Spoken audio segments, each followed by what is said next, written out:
Hello everybody, welcome to Motoring 92 and welcome to Southern California. You know, when you come to California and talk to the natives, they'll tell you there is very little not to love about living here. The ocean, the beaches, the movie stars, and yes, the cars. It's no secret that Californians have had a long love affair with the automobile. In fact, in Los Angeles County alone, there are over 7 million vehicles and over 600 miles of freeway, and that is still expanding. Well, we're going to begin this week by talking to a Californian whose love for the automobile was so great, he decided to build his own.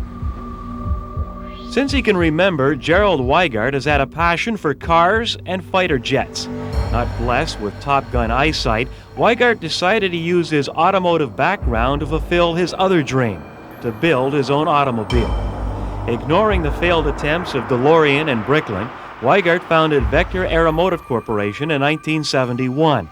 His goal, to produce a four-wheeled fighter plane for the street, and it was to be known as the Vector.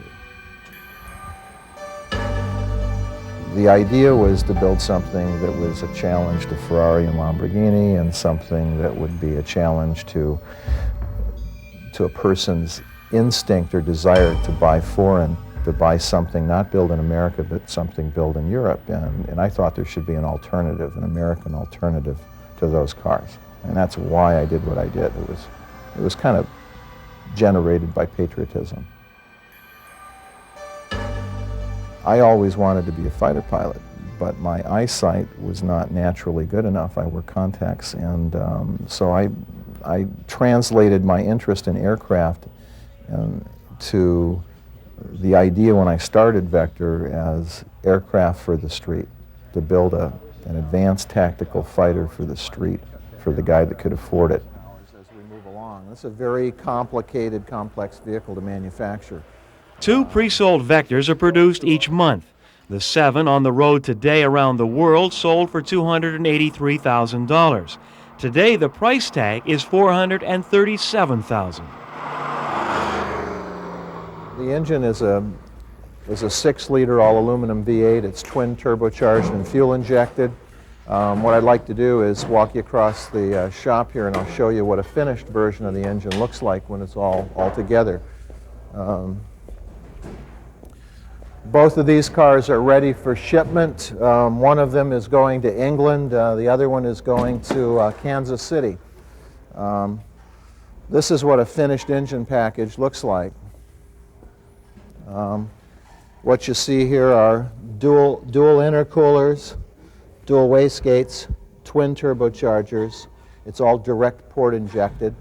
It's 366 cubic inches, and the engines get dyno tested to over 600 horsepower. On numerous occasions, we've dyno tested all the way up to like 730 horsepower. They put out that horsepower at about 5,700 RPM, and at 4,800 RPM, they put out about 720 foot-pounds of torque. The vehicle has a tilt wheel with a large airbag. All aircraft circuit breakers. The panel is machined out of solid billet the way it is in a military fighter aircraft. Every one of these push buttons in the dash are right out of the cockpit of an F-117. Same vendor, same supplier, same mil-spec numbers. All of the human engineering is right where your finger can reach everything.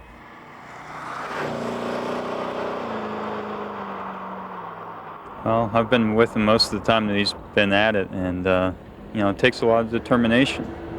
I mean, I've gone through hardships that I think most people would have given up, you know, 4 times at least during the processes and some of the hard times that we went through. You know, it's really a credit to him to have stuck with it as long as he has. I mean, it's a dream that, you know, we made real.